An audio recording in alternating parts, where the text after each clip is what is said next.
तो आज मैं आपको एक अनोखी रहस्यमय कहानी सुनाऊंगा। अगर आप चैनल पर नए हैं तो अभी सब्सक्राइब कर ले, क्योंकि यह मेरा दूसरा नया चैनल है। तथा कहानी पूरा देखे, अंत में एक अनोखा रहस्य छुपा है। धन्यवाद। तो सुनिए। एक गांव में दुर्गा पूजा की तैयारी चल रही थी। पूरा गांव उत्सव के रंग में डूबा था। गांव के सबसे धनी व्यापारी रघुनाथ ने एक बहुत बड़ा पंडाल बनवाया था। पंडाल में मां दुर्गा की प्रतिमा को भव्य गहनों और कपड़ों से सजाया गया था। रघुनाथ ने घोषणा की थी कि वह अष्टमी की रात को एक विशाल भोज का आयोजन करेंगे, जिसमें हर कोई आ सकता था। उसी गांव में एक गरीब अनाथ बच्चा रहता था, जिसका नाम गोपाल था। गोपाल बहुत भूखा था। वह दिन रात लोगों से खाना मांगता था, लेकिन कोई उसे कुछ नहीं देता था। वह सोच रहा था कि काश वह भी उस भव्य भोज में जा पाता, लेकिन उसे डर था कि लोग उसे भगा देंगे। अष्टमी की रात को जब लोग पंडाल में खाने के लिए जा रहे थे, गोपाल चुपके से पंडाल के पास आया। वह दूर से ही देखता रहा कि कैसे लोग स्वादिष्ट व्यंजन खा रहे हैं। उसकी आंखों में आंसू थे। वह भूख से कमजोर हो रहा था। तभी पंडाल के अंदर से एक बुजुर्ग महिला निकली। उनके हाथों में प्रसाद की एक थाली थी। उस महिला ने गोपाल को देखा और मुस्कुराते हुए उसके पास गई। महिला ने गोपाल से पूछा, बेटा तुम यहाँ क्यों खड़े हो? अंदर आओ और खाओ। गोपाल ने डरते हुए कहा, मैं अंदर नहीं जा सकता। मैं बहुत गरीब हूँ और मेरे पास साफ कपड़े भी नहीं हैं। महिला ने प्यार से कहा, माँ दुर्गा के घर में कोई गरीब नहीं होता। हर कोई उनका बच्चा है। महिला ने उसे अपनी थाली से कुछ प्रसाद दिया और उसके सिर पर हाथ रखकर आशीर्वाद दिया। गोपाल ने वह प्रसाद खाया। वह प्रसाद इतना स्वादिष्ट था कि उसने जीवन में ऐसा कुछ नहीं खाया था। प्रसाद खाते ही उसकी भूख शांत हो गई और उसके मन को एक अजीब सी शांति मिली। प्रसाद खाने के बाद गोपाल को बहुत अच्छा महसूस हुआ। उसने उस महिला से पूछा, आप कौन हैं? उद्धरण चिन्ह। महिला मुस्कुराई और बोली, मैं तो बस एक भक्त हूँ। इतना कहकर वह पंडाल के अंदर चली गई। अगली सुबह जब दुर्गा पूजा खत्म हुई और लोगों ने पंडाल से मां की प्रतिमा को विसर्जित करने की तैयारी की, तो एक चमत्कार हुआ। लोगों ने देखा कि प्रतिमा पर लगा हुआ प्रसाद ज्यों का त्यों था, लेकिन एक थाली खाली थी। वह थाल बड़ी ही वही थी जिसमें से बुजुर्ग महिला ने गोपाल को प्रसाद दिया था। गांव के पुजारी ने एक सपना देखा, जिसमें मां दुर्गा ने कहा, मैंने तुम्हारे सभी भव्य व्यंजनों को स्वीकार नहीं किया, क्योंकि उनमें दिखावा था। मेरे प्रसाद को तो केवल उस भूखे बच्चे ने खाया, क्योंकि वह सच्चा भक्त था। मेरी पूजा का अर्थ केवल मुझे खिलाना नहीं, बल्कि मेरे भूखे बच्चों को भोजन देना है। जब पुजारी ने ये सपना गांव वालों को सुनाया, तो सब हैरान रह गए। रघुनाथ को अपनी गलती का एहसास हुआ। उसने गोपाल को ढूंढा और उससे माफी मांगी। उस दिन से गांव में ये परंपरा बन गई कि दुर्गा पूजा के दौरान कोई भव्य भोज नहीं होगा, बल्कि लोग मिलकर गरीबों और भूखे लोगों को खाना खिलाएंगे। उन्होंने समझा कि सच्ची भक्ति किसी भव्य आयोजन में नहीं, बल्कि जरूरतमंदों की सेवा में होती है। गोपाल, जो कभी भूखा और अनाथ था, अब पूरे गांव के लिए एक प्रेरणा बन गया था। रघुनाथ ने अपना व्यापार करने का तरीका बदल दिया। उसने अपने धन का उपयोग भव्य भोजों पर नहीं, बल्कि गांव के गरीबों के लिए एक अन्नपूर्णा रसोई स्थापित करने में किया। इस रसोई का नाम उसने गोपाल के नाम पर रखा। गोपाल अब एक बच्चा नहीं रहा था। वह बड़ा हो रहा था, लेकिन उसके मन में मां दुर्गा के प्रति वही सच्ची भक्ति थी। वह रोज उस रसोई में काम करता और भूखे लोगों को खाना खिलाता था। उसका मानना था कि यह सिर्फ भोजन नहीं, बल्कि मां का प्रसाद है।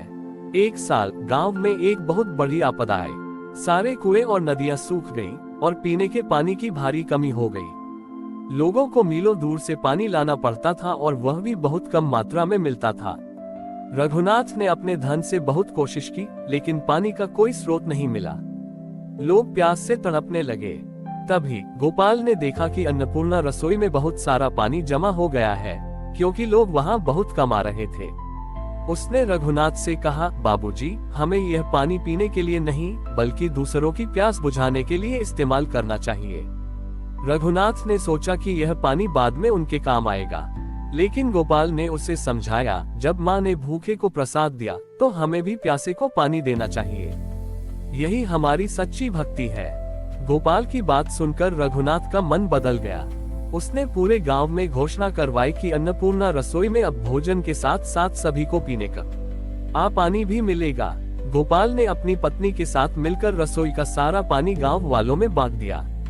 जब रसोई का आखिरी घड़ा पानी का खाली हुआ तो एक चमत्कार हुआ। रसोई के पास की सूखी हुई जमीन से पानी का एक सोता फूट पड़ा। पहले यह एक छोटी सी धारा थी, लेकिन धीरे धीरे यह एक बड़े कुएं का रूप ले लिया। यह पानी इतना शुद्ध और मीठा था कि गांव के लोगों ने ऐसा पानी पहले कभी नहीं पिया था। जब पुजारी ने इस चमत्कार के बारे में लोगों को बताया तो उन्होंने कहा, यह कोई चमत्कार नहीं बल्कि गोपाल की निस्वार्थ भक्ति का परिणाम है। जब उसने भूखे और प्यासे लोगों को पानी दिया तो माँ दुर्गा ने भी उसे पानी का आशीर्वाद दिया। उस दिन के बाद गांव का नाम अन्न और जल का गांव पड़ गया। गोपाल की कहानी ने लोगों को ये सिखाया कि सच्ची भक्ति मंदिरों में नहीं बल्कि हमारे कर्मों और दूसरों के प्रति हमारी दया में होती है। और माँ दुर्गा हमेशा उन पर कृपा करती हैं जो निस्वार्थ भाव से दूसरों की मदद करते हैं। गोपाल की निस्वार्थ सेवा और रघुनाथ के सहयोग से गांव में समृद्धि और शांति का वास हो गया था। अन्नपूर्णा रसोई और जल का सोता अब गांव की पहचान बन चुके थे। दूर दूर से लोग इस गांव की कहानी सुनने और गोपाल से मिलने आते थे। एक साल राज्य के राजा को गांव की कहानी और गोपाल की भक्ति के बारे में पता चला। राजा को यकीन नहीं हुआ कि एक गरीब बच्चा अपनी भक्ति से इतना बड़ा चमत्कार कर सकता है। उन्होंने सोचा कि यह केवल एक अफवाह है। राजा ने गांव की सच्चाई जानने का फैसला किया और अपनी सेना के साथ वहां पहुंच गए। जब राजा गांव में पहुंचे तो उन्होंने देखा कि लोग एक दूसरे की मदद कर रहे हैं और अन्नपूर्णा रसोई में सभी को बिना किसी भेदभाव के भोजन मिल रहा है। राजा ने सीधे गोपाल से बात की। उन्होंने पूछा, मैं तुम्हें अपने राज्य का सबसे बड़ा पुरस्कार देना चाहता हूँ, तुम मुझसे क्या चाहते हो? उद्धरण चिन्ह। गोपाल ने राजा को सम्मानपूर्वक प्रणाम किया और कहा, महाराज मुझे कोई पुरस्कार नहीं चाहिए। हमारा सबसे बड़ा पुरस्कार तो यह है कि हमारे गांव में कोई भूखा नहीं सोता और कोई प्यासा नहीं रहता। माँ दुर्गा ने हमें यही आशीर्वाद दिया है। राजा को गोपाल की बात पर यकीन नहीं हुआ। उन्होंने सोचा कि यह बच्चा दिखावा कर रहा है। उन्होंने गोपाल की परीक्षा लेने का फैसला किया। राजा ने गोपाल से कहा, मैं तुम्हारे गांव में दुर्गा पूजा का आयोजन करवाऊंगा। अगर तुम्हारी सच्ची भक्ति है तो मैं भी तुम्हारा सम्मान करूंगा। राजा ने अपने खजाने से बहुत सारा धन भेजा और गांव में एक भव्य दुर्गा पूजा का पंडाल बनवाया। पंडाल इतना भव्य था कि लोग उसे देखकर हैरान रह गए। राजा ने गोपाल को आदेश दिया कि वह पंडाल में मां की प्रतिमा को सजाए। गोपाल ने राजा का आदेश मान लिया। उसने मां की प्रतिमा को सजाया, लेकिन उसने कोई भी कीमती गहना या कपड़ा नहीं लगाया। उसने प्रतिमा को सिर्फ ताजे फूलों और फलों से सजाया। राजा को ये देखकर गुस्सा आया।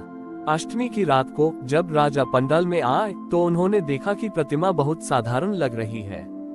तभी गोपाल ने एक बड़ा सा थाल लिया और उसमें कुछ रोटियां और पानी रखा। उसने वह थाल राजा के सामने रखा और कहा, महाराज दुर्गा पूजा का यही प्रसाद है। राजा को लगा कि गोपाल ने उनका अपमान किया है। वह बहुत क्रोधित हुए। तभी एक चमत्कार हुआ। पंडाल में एक दिव्य सुगंध फैल गई और माँ दुर्गा ने स्वयं प्रकट होकर राजा को दर्शन दिए। माँ दुर्गा ने राजा से कहा, हे राजन, तुमने मेरे भक्तों की परीक्षा ली, लेकिन तुमने यह नहीं समझा कि मेरी पूजा दिखावे में नहीं बल्कि कर्मों में होती है। गोपाल का प्रसाद जो रोटी और पानी है, तुम्हारे दिए गए किसी भी व्यंजन से कहीं ज्यादा अनमोल है। राजा को अपनी गलती का एहसास हुआ। उन्होंने गोपाल से माफी मांगी और पूरे राज्य में ये घोषणा करवाई कि आज के बाद दुर्गा पूजा में कोई भव्य पंडाल नहीं बनेगा। सभी मंदिरों में अन्न और जल का दान किया जाएगा। इस तरह गोपाल की भक्ति ने न केवल एक गांव बल्कि पूरे राज्य को बदल दिया। हमारी और भी आध्यात्मिक एवं अनोखी कहानियां देखने के लिए हमारे चैनल पर जाएं तथा धार्मिक एवं पौराणिक अनोखी कहानियां हमारे चैनल पर है। कृपया जाके देखें तथा हमारे चैनल को सब्सक्राइब करके रखें और वीडियो लाइक जरूर करें। धन्यवाद।